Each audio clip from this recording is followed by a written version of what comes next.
Okay, I'm just here today with Dr. Wallach from Youngevity. How are you today? Very fine, Angel. Thank you for having me. Well, thank you for letting me interview you on the fly. I really appreciate that. And would you like to just tell YouTube about what you do and what you've been doing? Sure, thank you. Well, first of all, I think my view on health is different because I have a degree in agriculture. My major is in animal husbandry and nutrition. My minor was in field crops and soils. I also have a degree in veterinary medicine. I also have a postdoctoral fellowship in comparative pathology, where I do autopsies on people and animals. Oh, wow. Oh. Yeah, my biggest project was with the National Institutes of Health. It was an 8-year project called the Center for the Biology of Natural Systems. Did over 20,000 autopsies, which was like 17,000 and some change on over 454 species of animals and 3,000 human beings and 20 million chemistries and 20 million slides of special stains, looking to see. Sorry, how did you keep your mind, like, sane? Yeah, thank you. Well, sure, when you do something like that, you have to have a purpose. It's not just something you're doing for idle purposes. At that time, in the early 60s, it was felt that pollution was going to wipe out the earth. And I was employed to find out what part pollution played in the genesis or the cause of diseases in various species of animals and human beings. And so what I was looking for with all these biochemistries and all these autopsies and the big zoos around the United States and in Canada was to find just how much pollution did have to do with the cause of degenerative diseases. And make a long story short, at the end of the project, there was a 1,200-page book that came out of it that's in the Smithsonian Institute as a national treasure called The Diseases of Exotic Animals, which included the human material. And the bottom line of the study was, after these 12 years, was that every animal and every human being that dies of what we would refer to as natural causes instead of trauma, those that died of natural causes died of a nutritional deficiency rather than pollution. It was kind of a shock and a surprise to everybody. And there were 75 scientific papers in medical and veterinary and scientific journals, plus several books, including that big one. And at the 1977 point, I actually discovered the cause, prevention, cure of cystic fibrosis, a disease thought to be genetically transmitted in humans, and found that it was actually a mineral deficiency of the trace mineral selenium during pregnancy or shortly after pregnancy, and that it could be prevented and reversed just with supplementation of that mineral. Wow. And I got fired for it. Oh my gosh. Because the powers that be at the Emory University and the Yerkes Primate Center, which were national, working for NASA, the Space Administration, these are their monkeys for space. And I was doing autopsies on those monkeys that died of natural causes again. Oh, you mean actual monkeys? Okay, because yeah, I monkeys. thought you were talking about like the people from NASA were monkeys. No. These are NASA monkeys. These are little critters with tails. I thought you were being like sarcastic about the people I'm never working. sarcastic. Sorry. I might be aggressive, but not sarcastic. And so they fired me because they said, Wallach, you got to be sniffing glue. There's no way. Everybody knows this is a genetically transmitted disease, and now this is one you got wrong. It's not. But why would they fire you over that? Well, because there's thousands of jobs based on continuing that theory. Oh, I see. Oh, now you got it, right? Yeah. And so I was for the kids, and they were for the jobs. Mm-hmm. Okay. And so that's how I went back to school up in Portland, Oregon, became a primary care physician as a naturopathic physician, so they could treat kids legally. Mm-hmm. To save them from cystic fibrosis. And along the way, went to China, Qishan province, China, 1989, because there was a disease in China, in Qishan province, China, called Qishan disease. It was a cardiomyopathy heart disease where the kids under the age of 10 would die of a heart attack caused by a deficiency of this mineral selenium, the same mineral deficiency I believe caused cystic fibrosis. And I said, if that's correct, if those kids are there dying, 13 out of 1,000 are dying from the selenium deficiency causing this cardiomyopathy heart disease, then some of them have to have cystic fibrosis, if I'm correct. because they're both caused by a selenium deficiency. And that's not too outrageous, because calcium deficiency causes blood clotting problems, osteoporosis, arthritis, high blood pressure, periodontal disease, bone spurs, kidney stones, all these various things that don't seem to be related, but they're all caused by a calcium deficiency. So it's not too outrageous there'd be multiples of diseases caused by a selenium deficiency. Gotcha. So to make a long story short, went to Kishan province, did 1,700 autopsies on kids under the age of 10. Wow, that died must of have this been hard. That's heavy. That's very heavy. But again, it was to save kids. Yeah. And so you have to do these things to save the greater masses. And what I found was that 35% of the 1,700 kids that I did the autopsies on, 35%, fully 595 of them, in addition to dying of cardiomyopathy heart disease, aka Kishan disease, they also had cystic fibrosis, and 100% of them, 1,700 of them, had muscular dystrophy. That was kind of a side finding we weren't expecting. Wow. And so we knew the cause, prevention, cure of muscular dystrophy. Worked it, since I was a primary care physician, I could treat kids with muscular dystrophy and cystic fibrosis. I was able to reverse the, quote, genetic markers, unquote, through supplementation. And this is called epigenetics, where you control how DNA and genes perform with nutrition. Okay, so this is called epigenetics. And my most recent book, which came out last month, is entitled Epigenetics, The Death of the Genetic Theory of Disease Transmission. And to back up a little bit, 5 years ago, we gave Jerry Lewis from the Muscular Dystrophy Telethon, Jerry Lewis, Jerry's Kids, he'd been putting on that telethon for 22 years, and so we contacted Jerry Lewis Productions in Las Vegas, which is his business, and said, Jerry, we don't want any money from the Muscular Dystrophy Foundation for research because we already found the cause, prevention, and cure of muscular dystrophy. Since these are Jerry's kids, you're the ones that kept this disease on the front burner for 22 years with your telethon. Do you want to be the one to make the announcement that the cure has been found? He got excited. He took all these charts to the Muscular Dystrophy Foundation, and the Muscular Dystrophy Foundation fired Jerry Lewis. Holy cow. Yeah, they fired Jerry Lewis. So they don't really want a cure. They don't want a cure. Right. They want the income stream looking for the cure. And that is such BS. Yes, I that's can't exactly believe right. that. Well, these two stories on getting fired for firing the cure for cystic fibrosis and finding the cure for muscular dystrophy, Jerry Lewis getting fired over that. These stories are in great details. The names are named. All the situations and days are in there. And the truth will come out. And it's in this book, again, called Epigenetics, and the subtitle is my favorite, The Death of the Genetic Theory of Disease Transmission, because there, in fact, is not a single disease that's genetically transmitted. Anything that appears to be genetically transmitted is caused by nutritional deficiencies of the DNA. In other words, DNA requires minerals and vitamins and amino acids to function properly. And if they're missing, they don't function properly, and you get diseases. And many of them, which are biochemical problems, you can actually put the mineral back, and the genes will then perform properly, and the disease goes away. How do you know if you're deficient? Like, do you have tests, or you just take the vitamins because they'll help you? Two ways. Actually, you can do a hair analysis to find out if you're deficient in minerals. You can do an examination, or you can do a self-examination. We actually have these self-exam charts, and you can tell if you're deficient in certain vitamins, or omega-3 essential fatty acids, or amino acids. For instance, if you have white hair, regardless of your age, if you have white, gray, or silver hair, it's a copper deficiency. If you have... even when you're older and you're supposed to have it? No, you're not supposed to have it. You're never supposed to have white hair? You're supposed to be died 300 years of age with whatever your original hair color was. Black, brown, red, blonde. So how do you get copper? Like, what do you eat to get copper? Well, nutritional minerals, Angel, do not occur in a uniform blanket around the crust of the earth. They occur in veins like chocolate and chocolate ripple ice cream.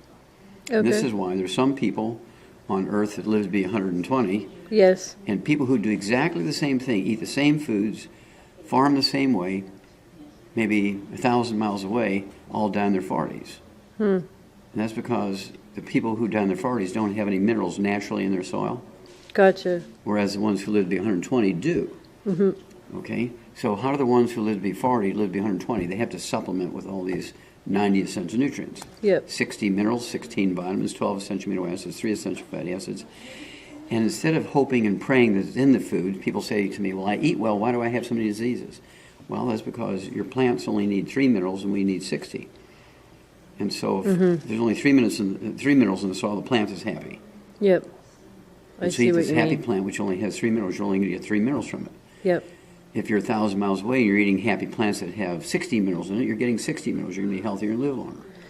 So do you also think that stress contributes as well to people losing their minerals maybe? Or Well, stress can actually cause you to consume internally, biochemically, consume and use up your storages of vitamins and minerals quicker than you normally would. Right, okay. Okay, because it makes your systems go faster. It's like, which car is going to burn up faster if you don't have any oil in it? A car sitting in the garage or a car going around the track at 200 miles an hour? Gotcha. And so stress is making you like this car that's going 200 miles an hour, so you're going to consume your essential nutrients faster. And if you're not taking them in, and a good example are athletes. Athletes sweat, and sweat is not water. Sweat is a soup of all the nutrients floating around your blood. So if that athlete only drinks water, he's more likely to get a breakdown in his tendons and ligaments and cartilage and muscles and die earlier than an athlete who is supplementing with all the 90 essential nutrients, replacing what he's sweating out. Okay, that's good to know because my son and my husband are both athletes. So Then they better supplement. they do.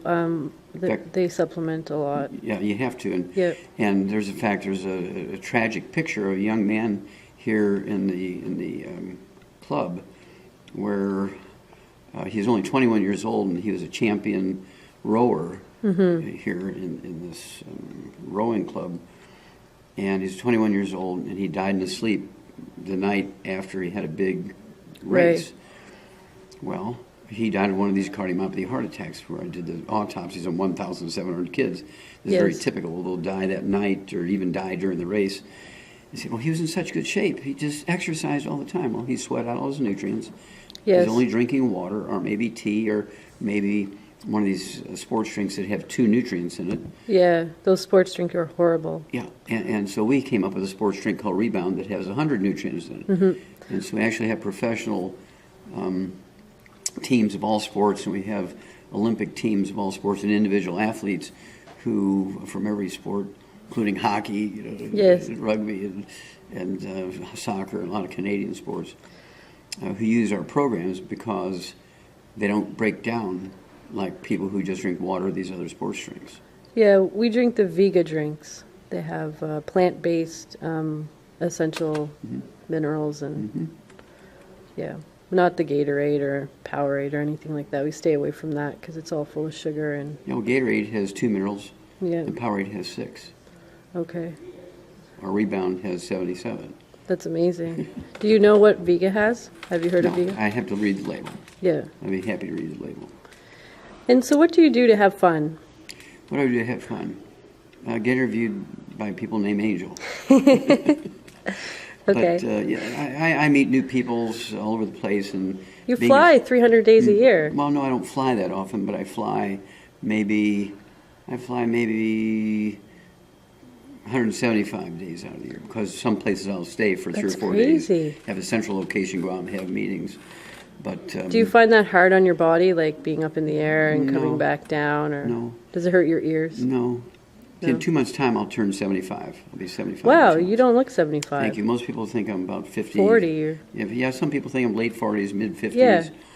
And I've been taking the 90 essential nutrients, Angel, twice a day. In June, it'll be 68 years. And I started when I was 9. Oh, you started when you were 9. 68 years I've been doing it. So how did you get them how did you have all those minerals when you were 9? Ah, that's the ultimate question, isn't it? Yeah. I began to eat animal supplements. Okay. Animal supplements. Yeah, I ate animal supplements. See, the animals industry knew this 200 years ago. The medical system still doesn't know it. And the advantage I have, the advantage my associates and patients have, is that I'm a veterinarian as well as a physician. Okay. And all my patients, they jokingly and giggly, they say, oh yeah, Dr. Wallach treats me like a dog, but I get better. And so I use everything that they've learned in the animal industry through nutrition for my human patients, and it certainly works. So you knew this when you were 9? Yes, ma'am. But you weren't a veterinarian when you were 9. No, but I was a farm kid.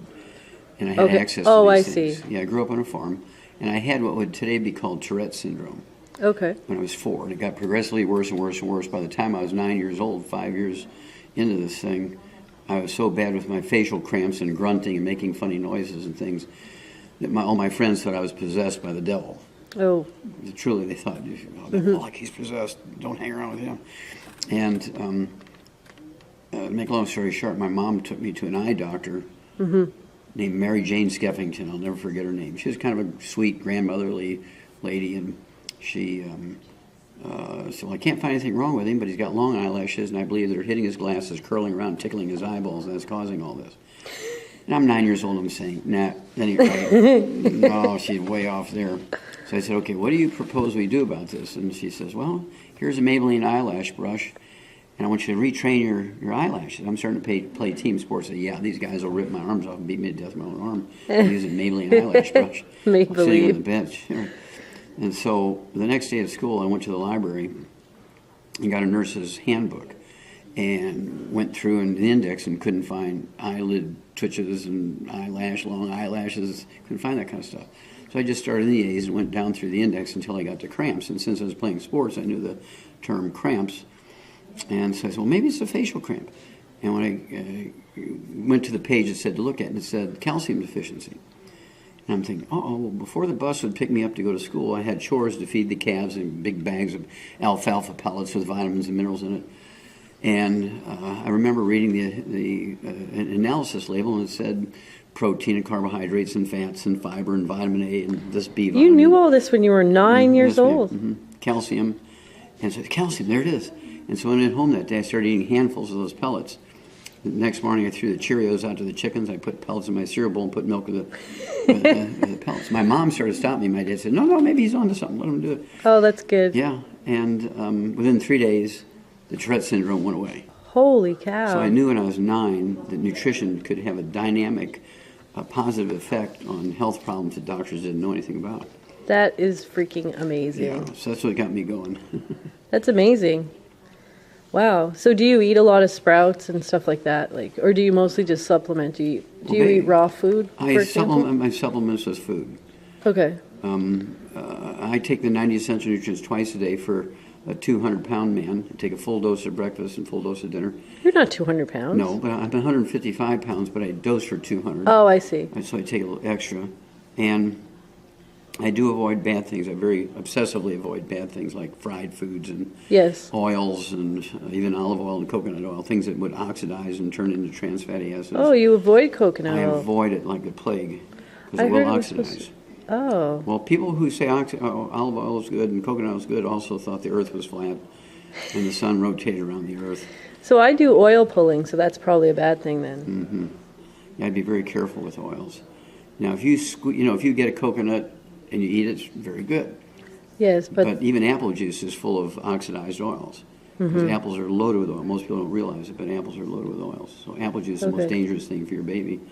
I don't give my baby Good, any juice. good. And so I avoid the bad stuff. I do take the supplements twice a day. Do you But drink coffee and stuff I like that? do. Well, I own my own coffee company Oh, called wow. Java Fit. It's Is it- organic. It's a fair trade. It's fair trade, yes. Awesome. We own the plantations in Nicaragua, and it is fair trade. They're organic, totally organic. We have 5 different types of coffee, including the premium roast and the premium roast decaf and so forth. So I do drink coffee because it does have good antioxidants in it to help protect you from free radicals and oxidative damage. But I also eat very well. For instance, my favorite breakfast is 4 poached eggs, 8 to 12 ounce sirloin steak, medium rare, and then a baked sweet potato with butter and cinnamon, maybe a piece of cheese, and then my supplements. I'm sorry, that's funny. Yeah, and then for lunch I'll have salads without the salad dressing. I might use some sour cream or yogurt for salad dressing. And so I have a salad with maybe some poached salmon. I like poached salmon. I would also have maybe grilled chicken breast, that kind of thing. And then for dinner time, Now, is all your meat, do you get it is organic and... oh, of course. Yeah. Yes, organic has a very useful part in our lives. It reduces the chemical load you have to appreciate that many pollutants in the soil, and this I was trained in and did all these autopsies, so I'm very familiar with this data, that many pollutants last 100 years, some last 1,000 years. And to be certified organic, a farmer only has to avoid spraying his fields for 3 years. Okay. So what about the pollutants that have been there for 97 years? What about the pollutants that have been there for 997 years? So even organically grown vegetables and fruits and nuts are not totally pollutant-free, but they're reduced. They're reduced, yeah. And there's no recent pollution. So you really have to protect yourself against pollutants, even though you're eating organic. Okay? So it is, you have to be obsessive. I tell people, you got to be obsessive. If you're going to live today well beyond 100, eating well isn't good enough. Eating well organically isn't good enough. You must supplement, and you must obsessively avoid the bad things. Now, I'm a vegetarian. Do you have any tips for someone like myself? Yes, you can be a very successful vegetarian. I deal with vegans, particularly athletes who are vegans. My husband is pretty much vegan. He's an athlete. And he's if about he supplements 200 properly, pounds. if you were to supplement with, and we can do this, we do have a vegan way to do this with all 90 essential nutrients to maximize the benefit for the cartilage and meniscus and tendons and ligaments. You cannot do this for a prolonged period of time as a vegan. There's not enough of the right materials in there. Yeah. And the minerals that you might or might not get are random based on what minerals in the soil those plants grew in. Right. So you can't guarantee what you're going to get no matter how well you eat. He eats a bit of goat's milk and goat's cheese. You're not going to get enough minerals from there. Okay. And so, again, the goat's going to have as many minerals in there as the plants in which that goat eats. And the only way you're going to guarantee, especially a high-output athlete, is to supplement. Yeah. Oh, yeah, he definitely supplements. With the 90 essential nutrients. I'm not sure how many you show me essential... the label of what he's supplementing, I'll show you. It's SISI, I think It it's doesn't, I spelled. don't know. Yeah, I'll have to I have show to read it the to you. labels. Yeah. And so we'll be And able then we add another, the omega-3, 6, 7, and 9. That's good. But it's coconut oil. It's all yeah, bad. bad. There's no fish oil or anything in it. Yeah. It's all plant-based. Yeah, we have some from evening primrose oil. Yeah, I heard that was really good. It's from Canada. Yeah, of course, it's awesome. Yeah. Is there anything else you'd like to tell me?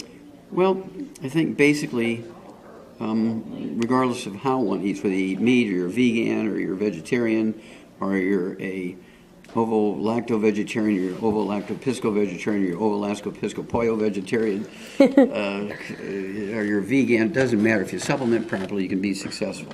That's the important thing. You have to appreciate that there's no flourishing third-generation colonies of vegans where that's all they do. They're vegans, and as soon as the baby's weaned off the mother's breast milk, they go right to a vegan diet.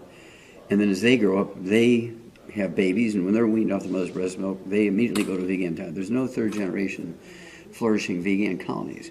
It's possible, but they're going to have to be obsessive about avoiding the bad stuff, which includes oils, right, and fried foods, stir-fry. You remember, let's see, what's this guy's name who came up with all this techie stuff? Died at 56. I don't know if I've heard of him. Well, you never heard? I bet you have. The guy who came up with Microsoft. Oh, the Apple guy. Yeah. What's the Apple guy's name? Oh, I can't remember. Steve Jobs. Yes, Steve Jobs. He died at 56. And he was an unsupplemented vegan. Oh. The point that I'm making is he was very techie. Yeah. He was very, very wealthy. And his 5-star vegan chef killed him as sure as he shot him in the head by cooking everything with extra virgin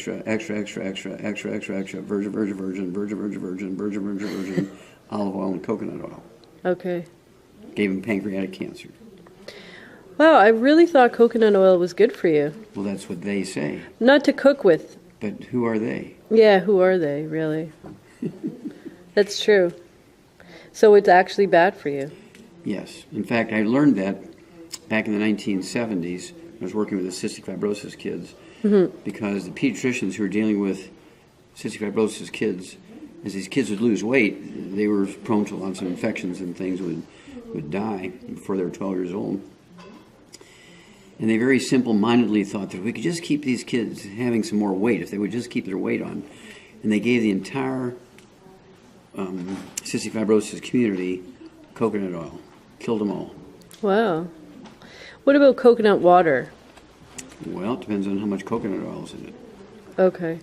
And what about putting coconut oil on your skin? Because it does really look you good. absorb it. Yeah, it looks great, though. It Yeah, makes your skin feel good. Steve Jobs looked good, too, until he died. So you're saying to avoid coconut oil? Yes. Like the plague? Like the plague.